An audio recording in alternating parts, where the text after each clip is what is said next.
ये देखो दोस्तों क्या है, हाथ है। इस हाथ में कितनी उंगलियां हैं? 5। इसको मैं मुट्ठी बंद करता हूँ। लोगों को कभी भी खुजली होती है, नोचता है कहीं पर, कैसे नोचते हैं? इससे उंगली से नोचते हैं। तो ये हो गया खिलजी वंश। सभी उंगलियों को बंद रखा, तो ये हो गया गुलाम। आप अपने हाथ के अनामिका उंगली को देखिएगा, रिंग फिंगर को, सबको खूबसूरत होगा, चाहे गोला है, गोरा है, काला है, कुछ भी, सबको खूबसूरत होगा। तो सैयद लोग बहुत खूबसूरत होते थे। दिल्ली सल्तनत में सबसे लंबी अभी तक कौन शासन किया? तो जो सबसे लंबी उंगली होगी वही सबसे लंबा शासन करेगा। तो तुगलक वंश सबसे लंबा दिन तक शासन किया है, तो वह है एके बोले तो अलाउद्दीन खिलजी। अलाउद्दीन खिलजी को शॉर्ट में हम लोग AKJ ही बोलते हैं, अलाउद्दीन खिलजी। फिर वही क्वेश्चन आया है, देखिए क्वेश्चन को चेंज कर दिया गया। MBT का फुल फॉर्म क्या हो गया? मोहम्मद बिन तुगलक।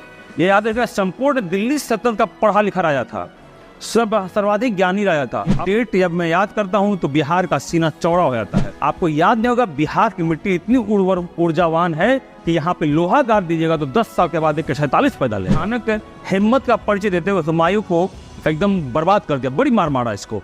ये भागने लग गया, भाग के गंगा नदी में कूद गया कि आओ लेटो और पैर को चूमकर प्रणाम करो।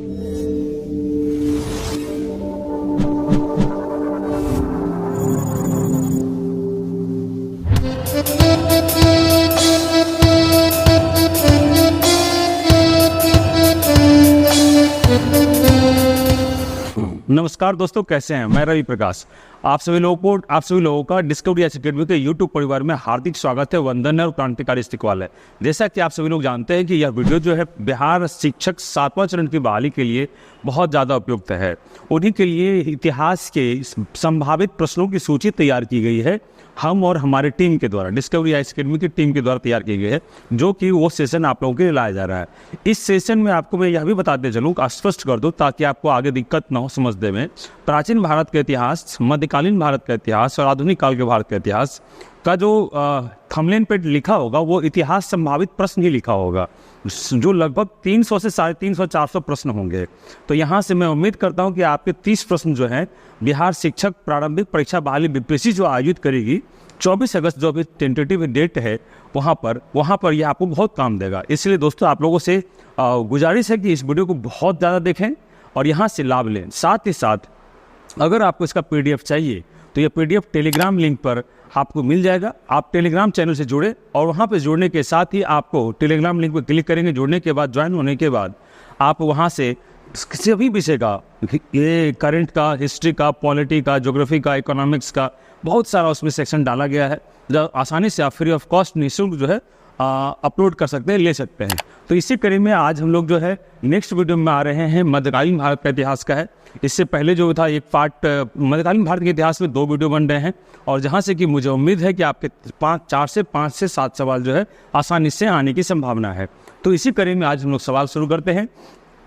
टॉप 30 का सीरीज बना हुआ है, हमेशा हर दिन टॉप 30 का सीरीज आता है, उसी में आज हम लोग इसी कड़ी में सब कुछ देखते हुए और सबका बहुत ही बेहतर तरीके से एक्सप्लेनेशन किया जाएगा, ताकि आपको एक प्रश्न के माध्यम से, ये एक प्रश्न और 4 ऑप्शन नहीं होगा, यह एक प्रश्न और चारों की व्याख्या से जोड़ेंगे तो बहुत प्रश्न हो जाएंगे। तो इसी कड़ी में हम लोग चलते हैं और शुरू करते हैं। साथ ही साथ जहाँ पे 5वां ऑप्शन नहीं दिख रहा है वो आप अंडरस्टूड मान के चलेंगे, ई है इनमें से कोई नहीं या एक से अधिक, क्योंकि आयोग ने 5 ऑप्शन का क्लियर कर दिया है, वो होने वाला है। चलिए आज का पहला प्रश्न देखेंगे। मध्यकालीन भारत के इतिहास के 30 संभावित प्रश्न में से क्या क्या इंपॉर्टेंट सब आते हैं, आज देखते हैं। पहला प्रश्न है, 2.5 दिन का झोपड़ा क्या है? याद रखिएगा, इसका उत्तर होगा ए। पहले जान लीजिए उत्तर क्या है। इसका उत्तर होगा ए, मस्जिद। चलिए इसका हम व्याख्या देखते हैं। इसका उत्तर में व्याख्या में मंदिर नहीं होने वाला है, संत की झोपड़ी नहीं होने वाला है, मीनार नहीं होने वाला है। ये प्रश्न इस तरह से बहुत पूछे जाते हैं। सबसे पहले बताते हैं, जहाँ पे यह मस्जिद बना है वहाँ पे पहले मस्जिद नहीं था, वहाँ पर एक स्कूल हुआ करता था। वहाँ पर एक क्या हुआ करता था? स्कूल। एक विग्रह चतुर्थ करके व्यक्ति थे, उन्होंने ही इस स्कूल का निर्माण करवाया था। उसी स्कूल के स्थान पर कुतुबुद्दीन ऐबक ने 1199 ईस्वी में कुतुबुद्दीन ऐबक के द्वारा 1192 ईस्वी में कुतुबुद्दीन ऐबक के द्वारा 2.5 दिन के झोपड़ा का निर्माण कराया गया। अब सवाल उठता है, इसका नाम 2.5 दिन का झोपड़ा पड़ा क्यों? तो याद रखिएगा दोस्तों, 2.5 दिन का झोपड़ा नाम इसलिए पड़ा क्योंकि यह मस्जिद को बनने में मात्र 2.5 दिन लगा था, इसीलिए इसका नाम जो है 2.5 दिन का झोपड़ा पड़ा। तो हम लोग इसे ध्यान में रखेंगे, बहुत इंपॉर्टेंट है। नेक्स्ट सवाल की ओर बढ़ते हैं और प्रश्न को देखते हैं। तुजो के बाबरी, ये पुस्तक है, किस भाषा में लिखी गई है? भाषा पूछ रहा है अपने लोगों से। तो ये देखिएगा यहाँ पे फिर 4 ऑप्शन है, 5वां मान के चलेंगे हम लोग। ए फारसी नहीं होगा, अरबी नहीं होगा, चूंकि भाषा पूछा है तो याद रखिएगा तुर्की होगा इसका उत्तर। क्या होगा दोस्तों? तुर्की। उर्दू भी नहीं होगा। तुजो के बाबरी का एक और नाम है, उसका नाम है बाबरनामा। तुजो के बाबरी का एक नाम है, उसका नाम है बाबरनामा। इस पुस्तक का एक और नाम है बाबरनामा। दोस्तों क्या नाम है इस पुस्तक का एक और नाम? बाबरनामा। याद रखिएगा इस पुस्तक को लिखा कौन है? तो याद रखिएगा इस पुस्तक को बाबर ने लिखा है। यह बाबर की आत्मकथा है और बाबर इसको मूल भाषा में, किस भाषा में लिखा है दोस्तों? याद रखें हम लोग तुर्की में। लेकिन सवाल पूछा है तुझे के बारे किस भाषा में लिखा गया? तो हाँ क्लियर है, तुर्की भाषा में लिखा गया है। और यह बाबर की पूर्णतः आत्मकथा है, यह हम लोग ध्यान में रखेंगे। Next question number 3, Haldi Ghati के युद्ध में महाराणा प्रताप की सेना का सेनापति कौन था? याद रखिएगा हल्दी घाटी का युद्ध किसके किसके बीच में हुआ था, पहले ये ध्यान रखेंगे। इसमें 2 पक्ष थे, प्रथम पक्ष और द्वितीय पक्ष। प्रथम पक्ष में अकबर थे और दूसरे पक्ष में महाराणा प्रताप थे। कौन थे दोस्तों? महाराणा प्रताप। यहाँ पे पूछ रहा है सेनापति, तो जब एक का सेनापति पूछ सकते हैं तो दूसरा का पूछा सकता है, और ये पूछा भी गया है। तो ये ध्यान रखेंगे, बीपीएससी में रिपीटेड क्वेश्चन है। हल्दी घाटी का युद्ध में महाराणा प्रताप की सेना में कौन सेनापति था? इनका सेनापति पूछ रहा है। तो इसका सेनापति का नाम था हकीम खान। कौन था दोस्तों? हकीम खान। याद रखिए कौन था? हकीम खान। हकीम खान इसका सेनापति था। अब याद रखेंगे अकबर की तरफ से सेनापति कौन था? तो याद रखिएगा अकबर की तरफ से सेनापति मान सिंह था। अगर पूछ दे कौन सा सेनापति? मान सिंह। एक और बहुत महत्वपूर्ण सवाल जो पूछा जा सकता है बनेगा कि अकबर और महाराणा प्रताप के बीच में जब हल्दी घाटी का युद्ध हुआ, और इस युद्ध का परिणाम में तो ये क्लियर था कि ये हार गया था और विजयी हुआ था अकबर। तो इस युद्ध में महाराणा प्रताप को मदद कौन किया था? तो याद रखिएगा भील जाति के लोग, भील जनजाति के लोग इसको मदद किए थे। यह भी प्रश्न पूछेगा तो ध्यान में रखिएगा आप। हम लोग नेक्स्ट क्वेश्चन की ओर बढ़ेंगे। शिवाजी की राजधानी कहाँ है?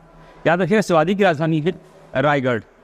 तो शिवाजी के बारे में इसके प्रश्न 2-3 पूछे हुए जो हिटेड क्वेश्चन है, किसी सिंधुदुर्ग नहीं है, पूना नहीं है, कोल्हापुर नहीं है, ये सभी स्थल जो है महाराष्ट्र में ही है, लेकिन इसका उत्तर क्या होगा? रायगढ़।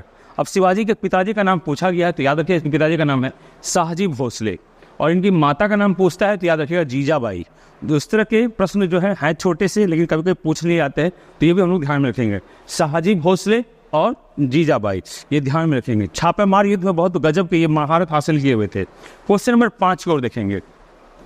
गुलाम वंश का प्रथम शासक, ये क्वेश्चन में समझना बहुत आवश्यक है क्योंकि यहाँ पर अक्सर विद्यार्थी गलती करते हैं। प्रथम शासक कौन था? इसका उत्तर होगा दोस्तों, बहुत लोग ए और बी में फंसते हैं और ए होगा या बी होगा करते हुए बी मार देते हैं, तो यहाँ गलती हो जाता है।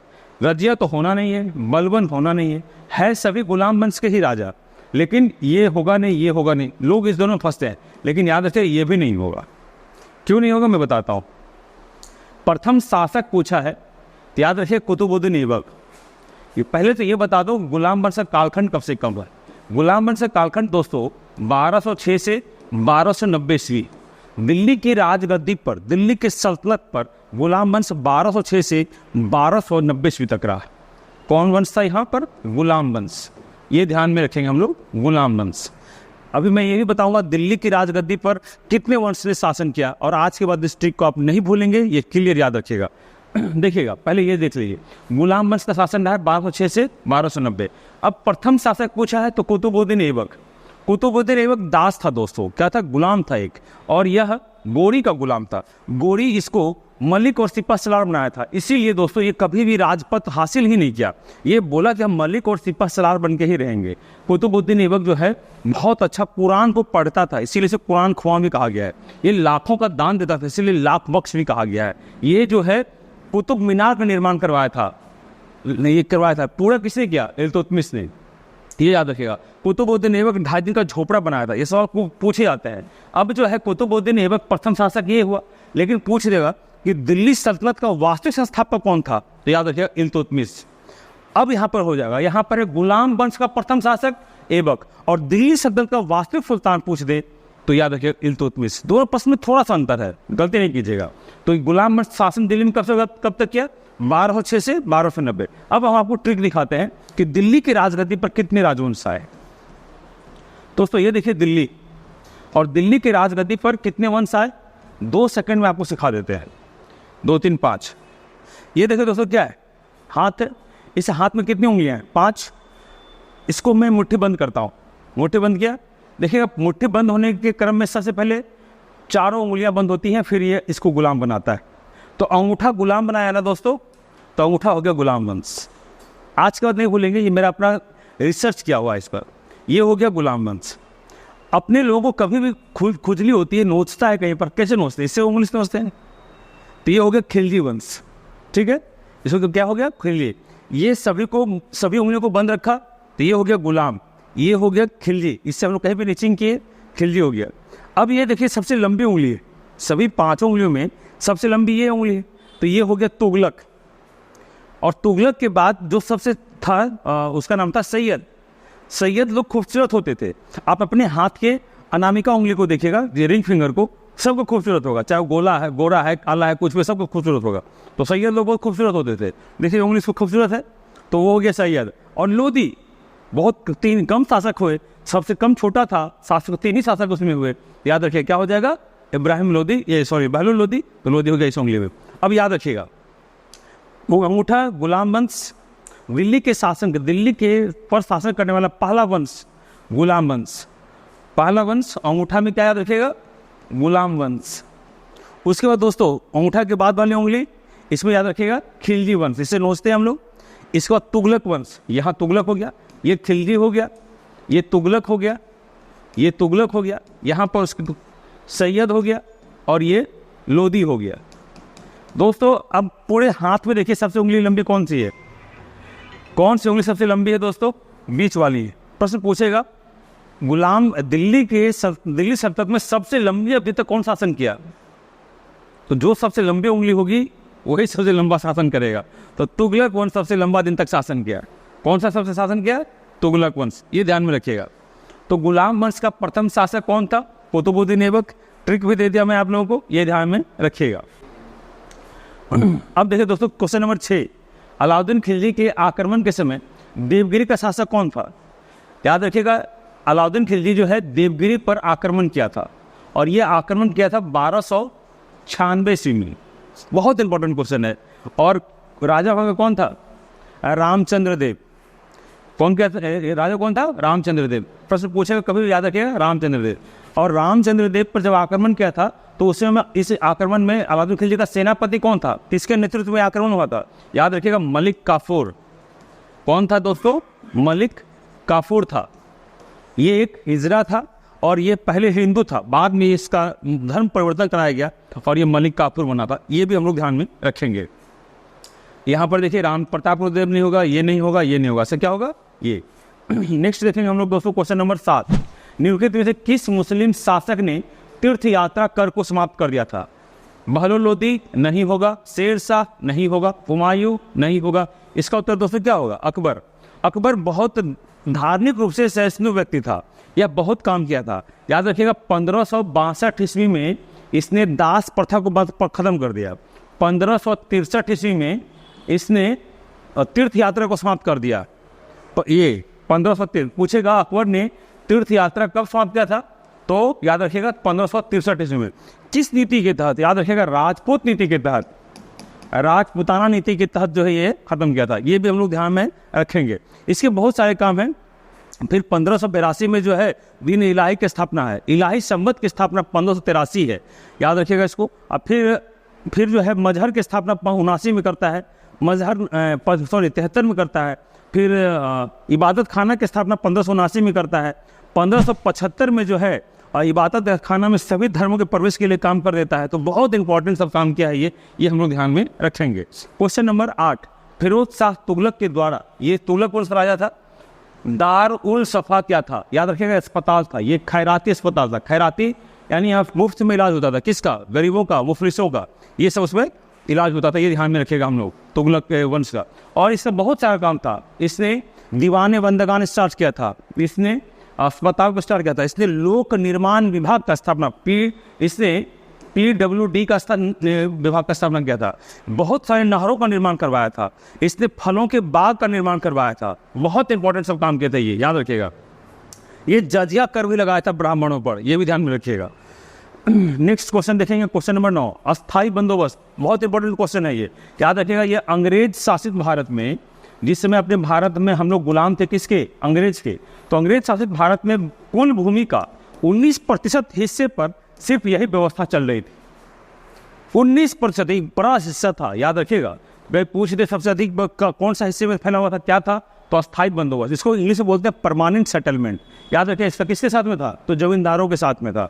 ये कहाँ कहाँ फैला हुआ था दोस्तों? ये 3 जगह फैला हुआ था, बिहार, उड़ीसा और बंगाल। ये ध्यान में रखेंगे, बिहार, उड़ीसा और बंगाल। ये इससे ये क्वेश्चन पूछा भी जा सकता है, इंपॉर्टेंट भी है। क्वेश्चन नंबर 10 की ओर बढ़ते हैं दोस्तों हम लोग। देखिए, एतमादौला का मकबरा कहाँ है? याद रखिए दोस्तों, एतमादौला का मकबरा आगरा में है, लेकिन बनवाया कौन था? याद रखिए, इसका उत्तर होगा अकबर नहीं, जहांगीर नहीं, शाहजहां नहीं। इसका उत्तर होगा नूरजहां। नूरजहां ने बनवाया था।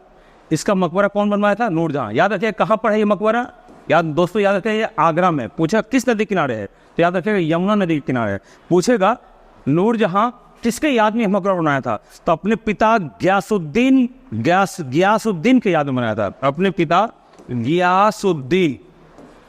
पिता गयासुद्दीन के याद में ये बनवाया था। फिर पूछेगा आपको कि इसके पिता जो थे, नूरजहां के पिता गयासुद्दीन जो थे, वो कहाँ किसके यहाँ काम करते थे? याद रखिएगा, जहांगीर के यहाँ वो काम करते थे। दिल्ली सल्तनत के राजा जहांगीर के यहाँ वो काम करते थे। नेक्स्ट क्वेश्चन हम लोग देखेंगे, क्वेश्चन नंबर 11, मध्यकाल में बटाई शब्द का अर्थ क्या है? अभी के संदर्भ में भी है, बटाई व्यवस्था चलती है, बटेदारी बोलते हैं। तो याद रखिएगा, एक लगान निर्धारण करने का तरीका था। मध्यकाल में लगान निर्धारण करने के संदर्भ में सबसे एक बड़ा नाम अगर उभर के आता है तो वह है एके बोले तो अलाउद्दीन खिलजी। अलाउद्दीन खिलजी को शॉर्ट में हम लोग AKJ ही बोलते हैं, अलाउद्दीन खिलजी। अलाउद्दीन खिलजी जो यहाँ याद रखिएगा, इसने दाग और हुलिया व्यवस्था को स्टार्ट किया था। दाग और हुलिया, इसने लगान के निर्धारण के लिए बहुत इंपॉर्टेंट काम किया था। भूमि का माप करवाया और माप करने के बाद भूमि का 1/2 हिस्सा उस पर उपज का वास्तविक कर लगाया था। बहुत इंपॉर्टेंट है दोस्तों। इसीलिए बटाई शब्द अगर पूछे तो धार्मिक नहीं होगा, धन कर नहीं होगा, संपत्ति कर नहीं होगा, क्या होगा? लगान निर्धारण करने का तरीका होगा। नेक्स्ट क्वेश्चन नंबर हम लोग देखेंगे दोस्तों 12, सभी भक्ति संतों के मध्य एक समान विशेषता क्या थी? इसका उत्तर होगा A, अपनी वाणी को उसी भाषा में लिखें जिसमें उसके भक्त समझते हैं। ये नहीं होगा, ये नहीं होगा, ये नहीं होगा।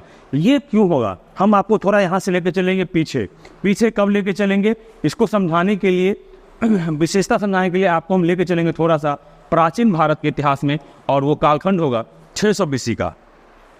गौर कीजिएगा दोस्तों, 600 BC का जो कालखंड है ये क्यों इंपॉर्टेंट होता है? कि यहाँ पर धार्मिक आंदोलन हुआ था, सामाजिक सांस्कृतिक सुधार आंदोलन हुआ था।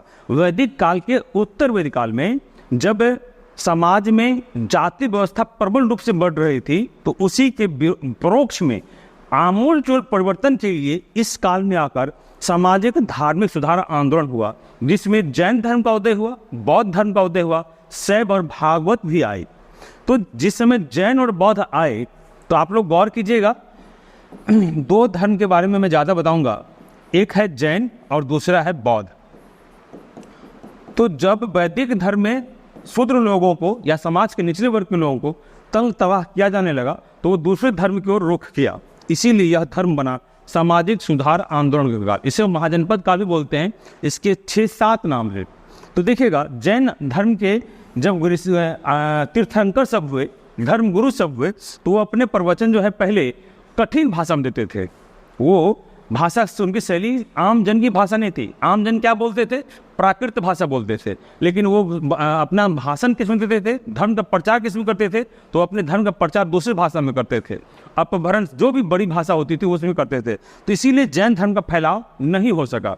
लेकिन बाद में बौद्ध धर्म के लोग क्या किए? बौद्ध धर्म के भी जितने भी धर्म गुरु हुए, वो इस चीज़ को नोटिस कर लिए और अपने भक्तों में, कि यहाँ पर क्या लिख रहा है? अपनी वाणी को उसी भाषा में लिखें जिसमें उसके भक्त समझते हैं। तो इसमें जैन धर्म का फैलाव क्यों नहीं है बौद्ध धर्म की अपेक्षा ज़्यादा? इसलिए नहीं है क्योंकि इसके तो सबसे पहले तो ये कठिन है, जटिल है, खुद को कष्ट देना है, फिर मोक्ष मिलेगा। लेकिन बौद्ध क्या बोलता है? मध्यम मार्गी हो जाइए, सब कुछ हो जाएगा। तो बौद्ध धर्म का धर्म प्रचार किस भाषा में था? जो आम जन की भाषा थी उस भाषा में था, जबकि जैन धर्म की भाषा वो नहीं थी। इसीलिए इसी के परिप्रेक्ष्य में इसको यहाँ से लिंक किया कि कोई भी भक्त संत जो थे, संत जो प्रमुख अपना प्रवचन किस भाषा में देते थे, याद रखिएगा वो देते थे जिस भाषा में उसके भक्त समझते थे। ये ध्यान में रखिएगा। ये परिपाटी, ये जरूरी नहीं कि मध्यकाल से चली आ रही, ये परिपाटी का डेवलपमेंट कब हुआ था? 600 BC में। नेक्स्ट क्वेश्चन हम लोग देखेंगे, क्वेश्चन नंबर 13 देखेंगे दोस्तों। मुगल प्रशासन में मुहत्सिम क्या था? मुहत्सिम पूछेगा तो याद रखिएगा, मुहत्सिम सेना का अधिकारी नहीं था, विदेश विभाग का मुख्य नहीं था, पत्र व्यवहार विभाग ये भी नहीं था। इसका होगा लोक आचरण अधिकारी। दोस्तों ये काफ़ी अच्छा चीज़ था, मैं बताता हूँ क्या था। ये मुहत्सिम जो था, यह ध्यान में रखता था कि लोग जो है आचरण कैसा कर रहे हैं, अर्थात वो इस्लाम धर्म के साथ में गलत व्यवहार तो नहीं कर रहे हैं। इस्लाम धर्म के को फैलाव के उद्देश्य से उनके मानने और न मानने वाले दृष्टिकोण से मुहत्सिम का गठन किया गया था, इसीलिए लोक आचरण अधिकारी को कहा जाता था। क्वेश्चन नंबर 14 देखेंगे।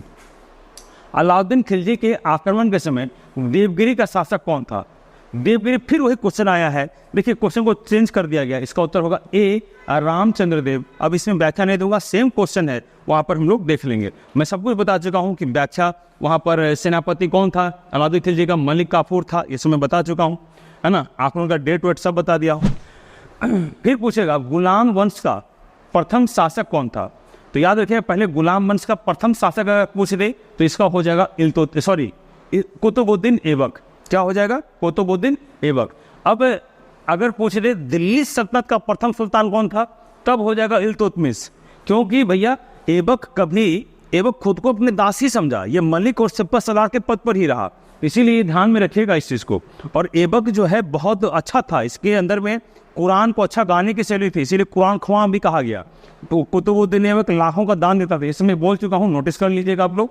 गुलाम वंश का डेट याद रखिएगा कि 1206 से लेकर 1290 ईस्वी तक ये दिल्ली के राजगद्दी पर शासन किया था।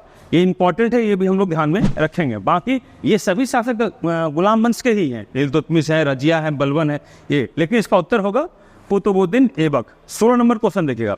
मोहम्मद गोरी गुजरात के चालुक्यों द्वारा कब पराजित हुआ था? बहुत इंपॉर्टेंट क्वेश्चन है, याद रखिएगा, बहुत इंपॉर्टेंट है, बीबी आई है। गुजरात के चालुक्यों के द्वारा यह हारा था कब? 1178 ईस्वी में। 92 नहीं, 91 नहीं, 85 नहीं।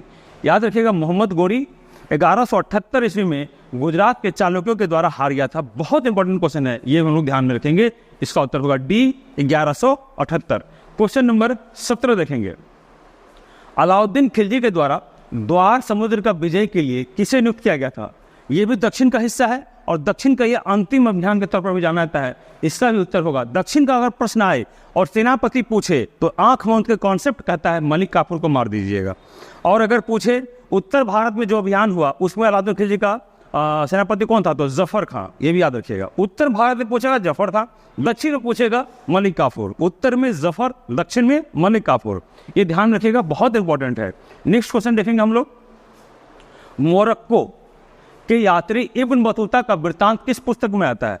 इब्न बतूता जो थे, सबसे पहले ये जान लीजिए किस राजा के काल में आए थे, किस दिल्ली सल्तनत के सुल्तान के काल में आए थे। तो याद रखिएगा मोहम्मद बिन तुगलक वंश। तो यहाँ हो गया गुलाम वंश, यहाँ हो गया खिलजी वंश और यहाँ हो गया तुगलक वंश। तो यहाँ पर हो जाएगा तुगलक वंश के शासन में आए थे। और तुगलक वंश में कौन राजा के काल में आए थे? तो याद रखिएगा MBT के शासन काल में आए थे।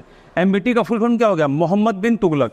ये याद रखिएगा संपूर्ण दिल्ली सल्तनत का पढ़ा लिखा राजा था, सर्वाधिक ज्ञानी राजा था। अपने दिल्ली के अपने शासन क्षेत्र में जनता के लिए बहुत अधिक भलाई चाहता था, लेकिन बेचारा सफल नहीं हो पाया। ये मोहम्मद बिन तुगलक बहुत इंपॉर्टेंट था। ये इसी के शासनकाल में, MBT के शासनकाल में ही इब्न बतूता आया था और दिल्ली के प्रशासन के बारे में अपनी पुस्तक लिखा था, रिहिला या रेहिला।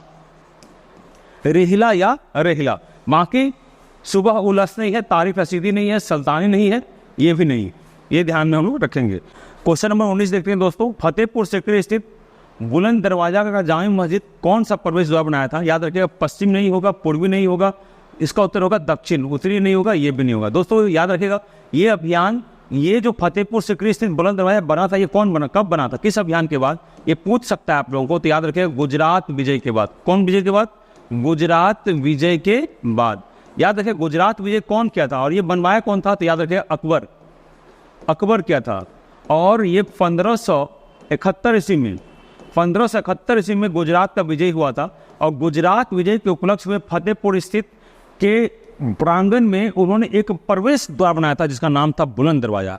ऐसी मान्यता है कि संपूर्ण विश्व में सबसे बड़ा मस्जिद का प्रवेश द्वार बुलंद दरवाजा को ही माना जाता है। बहुत इंपॉर्टेंट है दोस्तों। और इसी का पूछा है मस्जिद के किस हिस्से में बना है ये, तो पूछेगा तो याद रखिएगा दक्षिण हिस्से में बना है ये। नेक्स्ट क्वेश्चन देखेंगे 20वां, 26 जून 1539। बहुत इंपॉर्टेंट है ये डेट। जब मैं याद करता हूँ तो बिहार का सीना चौड़ा हो जाता है। ये लगता है कि हाँ बिहार के लोग कि बिहार के व्यक्ति में कितनी ओजस्विता है। आपको याद नहीं होगा बिहार की मिट्टी इतनी ऊर्जावान है कि यहाँ पे लोहा गाड़ दीजिएगा तो 10 साल के बाद एक 47 पैदा लेगा। ये ध्यान में रखिएगा। 26 जून 1539 शेर शाह और हुमायूं के बीच में युद्ध कहाँ लड़ा गया था? याद रखिएगा शेर शाह और हुमायूं के बीच में। शेर शाह बिहार क्षेत्र से थे, हालांकि थे ये अफगान, लेकिन ये बिहार क्षेत्र में। याद रखिए शेर शाह सूरी का मकबरा कहाँ है? सासाराम में है। और शेर शाह सूरी जो है आके हुमायूं, मुगल काल की इतनी बड़ी सेना को चुनौती देकर हुमायूं को अपदस्थ कर दिया था, निर्वासित जीवन जीने के लिए व्यस्त में विवश कर दिया था। ये युद्ध का नाम था चौसा का युद्ध। ये डेट है चौसा का युद्ध। याद रखिएगा कौन सा युद्ध? ये डेट हुआ था चौसा का युद्ध। इसका उत्तर क्या होगा? चौसा होगा। याद रखिएगा चौसा है कहाँ? तो याद रखिए चौसा भैया बिहार में है। तो इतना से काम नहीं चलेगा। अगर पूछ देगा बीपीएससी में, बिहार दरोगा में या बिहार शिक्षक बहाली में कि चौसा बिहार में कहाँ है, तो मित्रों याद रखिएगा ये बक्सर जिला में। कहाँ पर है? बक्सर में, और गंगा नदी के किनारे। याद रखिएगा चौसा का युद्ध किस नदी किनारे लड़ा गया? तो याद रखिएगा गंगा नदी किनारे। अब यहाँ पर सुनाते हुआ था क्या? शेर शाह अपनी भयानक हिम्मत का परिचय देते हुए हुमायूं को एकदम बर्बाद कर दिया, बड़ी मार मारा इसको। ये भागने लग गया, भाग के गंगा नदी में कूद गया ये। कौन? हुमायूं। और वहाँ पर एक निजाम नामक नाविक बैठा हुआ था, भिस्ती। उसको बोला कि हमको जो है ना नहर के इस पार से उस पार करवा दो, और वही उसको पार करवाया। उसी पार करवाने के क्रम में निजाम उससे एक दिन के लिए मुगल का शासक बना था, और वह एक सिक्का बनवाया था, और वह चमड़े का सिक्का बनवाया था। प्रश्न पूछता है चमड़े का सिक्का कौन बनवाया था? तो निजाम नामक भिस्ती बनवाया था, नाविक बनवाया था। पूछेगा वो सिक्का भी कहाँ उपलब्ध है, कहाँ पे रखा हुआ है? क्या वो सिक्का है? उसके प्रमाण है? बिल्कुल है। ख्वाजा मोहद्दीन चिश्ती अजमेर शरीफ में उनका दरगाह है, वहाँ पर ही यह सिक्का सुरक्षित रूप से रखा गया है। नेक्स्ट क्वेश्चन देखेंगे हम लोग 21वां, अलाउद्दीन खिलजी के आक्रमण के समय चित्तौड़गढ़ के शासक कौन थे? तो इसका उत्तर, ये तो उसका सेनापति था, ये होगा नहीं। इसका उत्तर होगा राणा रतन सिंह। रामचंद्र देव यहाँ नहीं था, देवगिरी में था, सॉरी ये देवगिरी में था। और प्रताप रुद्र देव भी यहाँ नहीं था, ये भी दक्षिण दूसरे से था। तो इसका उत्तर क्या होगा? राणा रतन सिंह। ये भी ध्यान में रखिएगा, बहुत इंपॉर्टेंट है। नेक्स्ट क्वेश्चन देखते हैं हम लोग। मुगल प्रशासन में मुख्य काजी का काम क्या था? याद रखिएगा ये न्यायाधीश का काम करता था। इसको काजी उल कुज्जात एक पद का निर्माण हुआ था दोस्तों। काजी उल कुज्जात नामक पद का निर्माण हुआ था, वही था मुख्य न्यायाधीश। ये नहीं होगा, ये नहीं होगा, ये नहीं होगा। नेक्स्ट क्वेश्चन 23 देखेंगे हम लोग। 23वां है, भारत में मुगल वंश का संस्थापक कौन था? इसका उत्तर होगा बाबर। किस युद्ध के बाद हो गया था दोस्तों? तो पानीपत का प्रथम युद्ध। पानीपत का प्रथम युद्ध हुआ था 1526 ईस्वी में। याद रखिएगा किसके किसके बीच में हुआ था? ये हुआ था बाबर और इब्राहिम लोदी के बीच में हुआ था। बाबर इसी युद्ध में तुगलनुमा पद्धति का प्रयोग किया था और तोप का प्रयोग किया था। बहुत इंपॉर्टेंट है, ये ध्यान में रखिएगा ये सब। नेक्स्ट, इल्तुतमिश शासक था।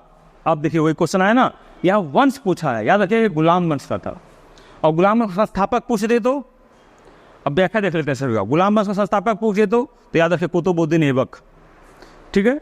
तुगलक वंश का संस्थापक पूछ दे तो गयासुद्दीन तुगलक। खिलजी वंश का संस्थापक पूछ दे तो जलालुद्दीन खिलजी।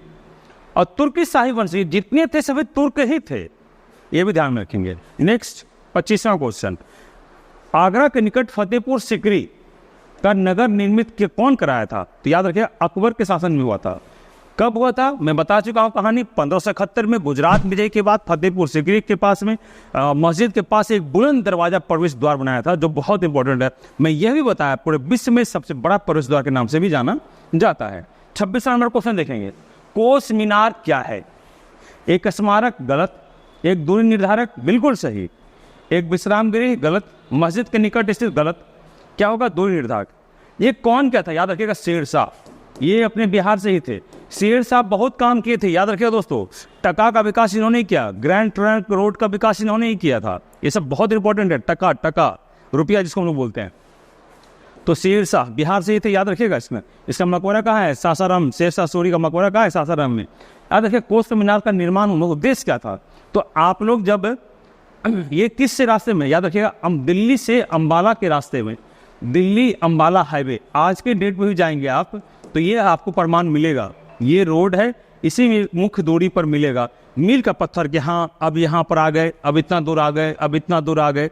तो ये है शेर शाह के द्वारा किया गया था कोस्ट मीनार। चलिए इससे पहले कोई क्या है, क्या व्याख्या में बताता हूँ। हाँ, अगर इस तरह का सवाल आए कि संपूर्ण भारत के इतिहास में मील का पत्थर, किलोमीटर, यानी पता कैसे चलेगा कि हम इस किलोमीटर तक आ गए, इस किलोमीटर तक आ गए, इस किलोमीटर तक आ गए, तो ये सब पता चलेगा। तो याद रखें सबसे पहले अशोक ने मील के पत्थर का विकास किया था मौर्य काल में।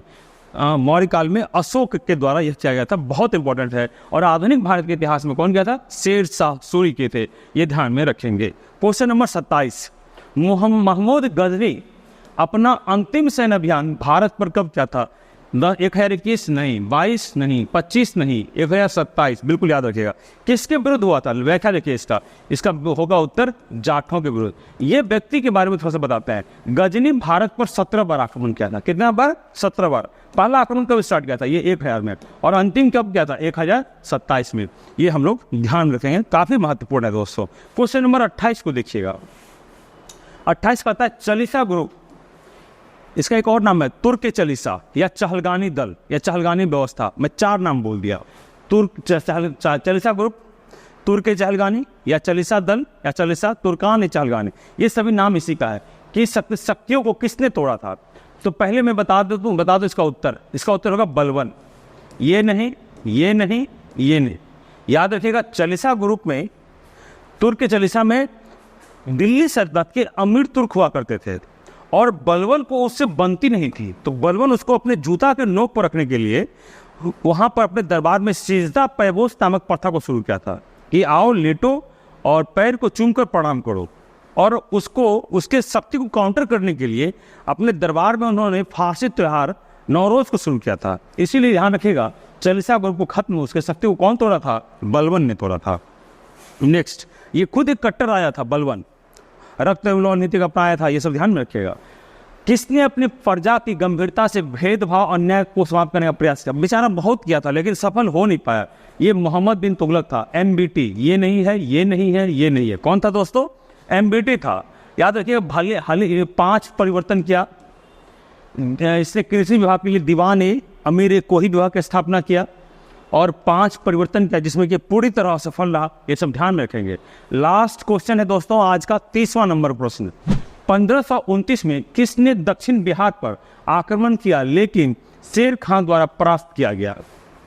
ये क्वेश्चन दोस्तों आपके लिए, ये दोस्तों क्वेश्चन किसके लिए है? आपके लिए है। कमेंट में इसका उत्तर दीजिएगा, मैं पूरी व्याख्या आपको बताऊंगा। चलिए मिलते हैं हम लोग कल के नेक्स्ट वीडियो में। तब तक के लिए आप अपनी तैयारी बिहार शिक्षक बहाली को मजबूत तरीके से करें, तन मन धन लगा के करें। और उम्मीद है जो काम मन से किया जाता है, जिसको आप अपना 100% देंगे वो आपका होगा और आपकी सफलता सुनिश्चित होगी। ऐसी मैं कामना करता हूं। तब तक के लिए धन्यवाद। जय हिंद, जय भारत।